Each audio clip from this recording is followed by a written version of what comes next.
મિત્રો તમે તમારા જીમેલ એકાઉન્ટ ભૂલી ગયા છો।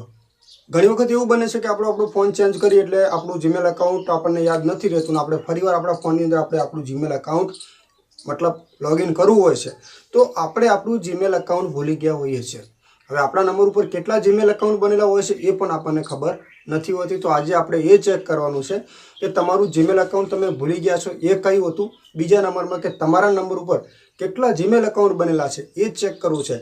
તો આપણે કઈ રીતે ચેક કરવાનું છે એની સંપૂર્ણ માહિતી લઈને આપણે આ વિડીયોમાં આવ્યા છીએ। તો વિડીયોમાં મિત્રો બન્યા રહેજો અને જે લોકો ચેનલની અંદર નવા હોય તો ખાસ આપણી આ ચેનલને સબસ્ક્રાઇબ કરી લેજો। હું છું તમારો ગુજરાતી મિત્રો અને આપણા દરેક ગુજરાતી લોકોને ખબર પડે ને એવી દરેક માહિતીના વિડીયો તમને ગુજરાતીમાં મળી રહેશે। મેઇન ટોપિક તો મિત્રો ઘણી વખત કેવું બને છે કે આપણે એક યુટ્યુબર છીએ તો યુટ્યુબ ચેનલની સાથે આપણું જે જીમેલ સાથે આપણી યુટ્યુબ ચેનલ લોગિન હોય છે અને જ્યારે આપણે જીમેલ એડ્રેસ આપણે ભૂલી જઈએ તો આપણી યુટ્યુબ ચેનલ પણ આપણે પાછી લાવી શકતા નથી।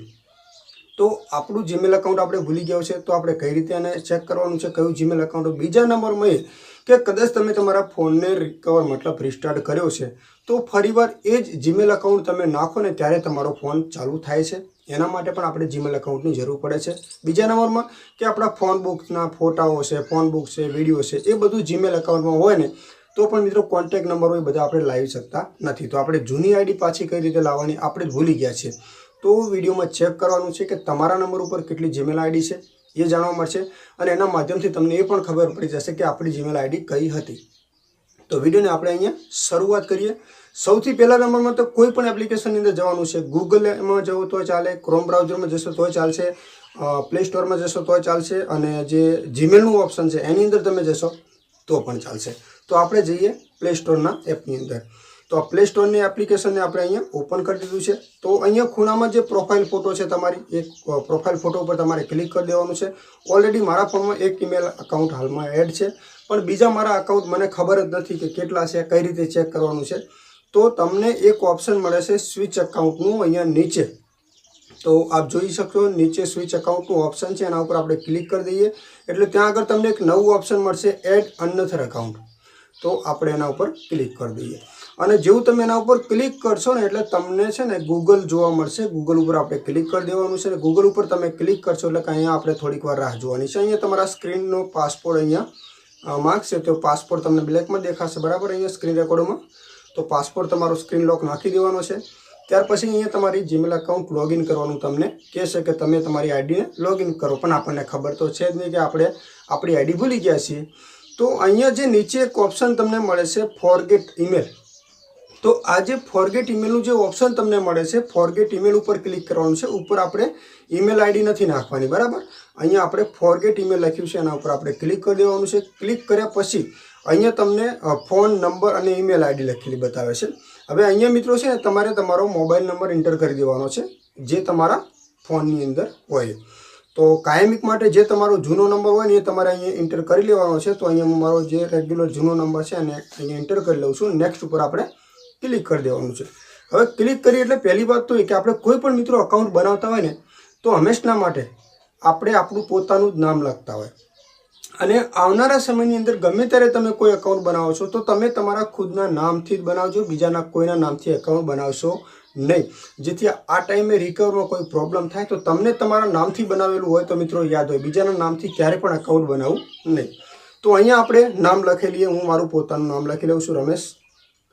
તો બરાબર નીચે અહીંયા લખું છું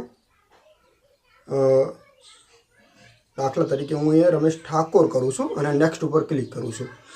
તો મેં રમેશ ઠાકોર કર્યું છે તો આ નામ ઉપર મેં ક્યારે પણ મિત્રો અકાઉન્ટ બનાવેલું નથી મતલબ બરાબર। તો હું એ ટ્રાય અગેન ઉપર પાછો રિટર્ન આવું છું અને ફરીવાર નેક્સ્ટ કરું છું।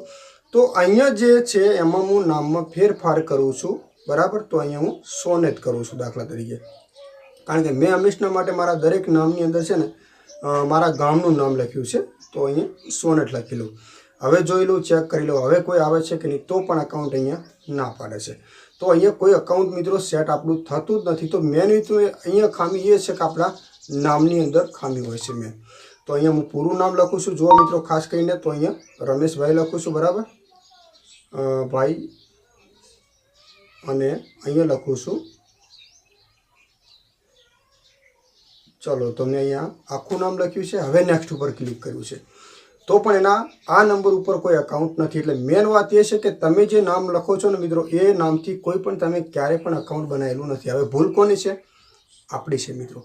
કારણ કે આપણે જ્યારે કોઈ પણ અકાઉન્ટ બનાવતા હોય ને ત્યારે આપણને ખબર જ નથી હોતી કે આપણે કયું અકાઉન્ટ શું નામ લખવું એમ. આપણને ખુદને મિત્રો ખાસ ખબર નથી હોતી. એટલે મેન એ વાત છે મિત્રો કે તમે જે પણ નામ લખતા હોય એમાં ખાસ એવું નામ લખવાનું છે મિત્રો કે તમને કાયમિક માટે યાદ રહે. કારણ કે બીજું નામ લખવાથી આપણને કોઈ પણ મિત્રો ફાયદો થતો નથી. હવે હું અહીંયાથી એકવાર મિત્રો અહીંયા એ જ નંબર ઉપર ખાલી ક્લિક કરું છું અને અહીંયા પહેલેથી નામ લખું છું. કારણ કે મારી જે અટક છે રાઠોડ છે, તો હું અહીંયા રમેશ રાઠોડ કર્યું છે, બરાબર. તો આપ જોઈ શકો છો કારણ કે મેં પહેલેથી રમેશ રાઠોડ ઘણા અકાઉન્ટ બનાવેલા છે.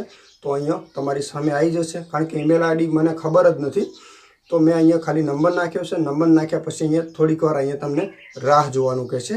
તો આપણે અહીંયા થોડીક વાર બધા નામ ચેક કરી લીધા છે. બસ તમારે નામ યાદ કરવાનું છે. તો જો અહીંયા ઈમેલ અકાઉન્ટ આવી ગયું છે મારું, જોઈ લો અહીંયા રમેશ રાઠોડ. જો અહીંયા આ મારું ઈમેલ અકાઉન્ટ અહીંયા આવી ગયું છે.